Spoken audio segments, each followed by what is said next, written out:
Hello everyone, তো আজকে আমরা বানাবো ঝাল ঝাল করে মুরগির গিলে কষা। বাবা বাজার থেকে গিলে আনতেই মা বলল, আজকের রান্নাটা তুই কর। আমারও রান্না করার ইচ্ছা ছিল, তাই লেগে পড়লাম। প্রথমে এখানে আলুগুলোকে ভেজে নিচ্ছি। আলুগুলো লাল লাল করে ভেজে নিতে হবে। ছোটোবেলা দিয়ে কিন্তু আমিও রান্না করিনি, কিন্তু ওই যে আমি ডিম ভাজতেও পারি না, এই কথাটা আমার একদম পছন্দ হয় না। মায়ের কাছ দিয়ে রেসিপি জেনে আমি কিন্তু রান্না করার চেষ্টা করি। এখানে তেলের মধ্যে তেজপাতা আর পেঁয়াজগুলো দিয়ে দিলাম। তারপর পেঁয়াজটাকে ভালোভাবে ভেজে নিতে হবে। পেঁয়াজটা দেখো গোল্ডেন ব্রাউন হয়ে গেছে। এরপর এর মধ্যে আদার পেস্ট দিয়ে দিলাম। তারপর দেব রসুনের পেস্ট।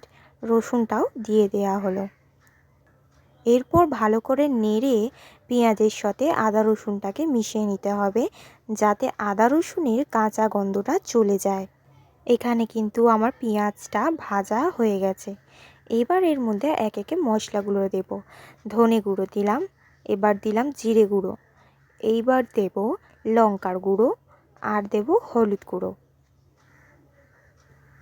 এবার এর মধ্যে দেব কাশ্মীরি রেড চিলি পাউডার। এটাতে কিন্তু ঝাল হয় না, কিন্তু রঙটা খুব ভালো হয়।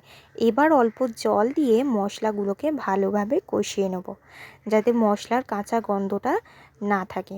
একদম জোরে দিয়ে কিন্তু আমাদেরকে মশলাটা কষাতে হবে। তারপর এখানে টমেটোগুলো দিয়ে দিলাম। টমেটোগুলোর পরে এবার আমরা দিলাম নুন। আন্দাজ মতো নুনটা দিয়ে দেবেন। মশলা যাতে পুড়ে না যায়, অল্প অল্প করে জল দিতে থাকবেন।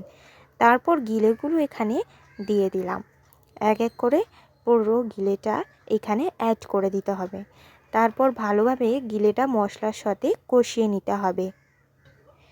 ব্যাস হয়ে গেছে এখানে পুরোপুরি মেশানো। আর দেখুন, কিছুক্ষণ পরে গিলেটা কষার পরে কিন্তু তেল ছেড়ে দিয়েছে।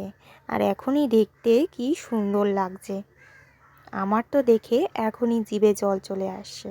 তারপর আলুগুলোকে অ্যাড করে দিলাম। ভাজা আলুগুলোর সাথে এবার গিলেগুলোকে মিশিয়ে নেব। রান্নাটা কিন্তু প্রায় শেষের পথে। সব কিছু দিয়ে কিন্তু তেল ছেড়ে দিয়েছে। এইবার কিছুক্ষণ পরে ঢাকনা খুললেই আমাদের কিন্তু ঝাল ঝাল করে গিলের কষা রেডি হয়ে গেছে। ভিডিওটা ভালো লাগলে একটা লাইক, শেয়ার অ্যান্ড সাবস্ক্রাইব করে রাখবেন।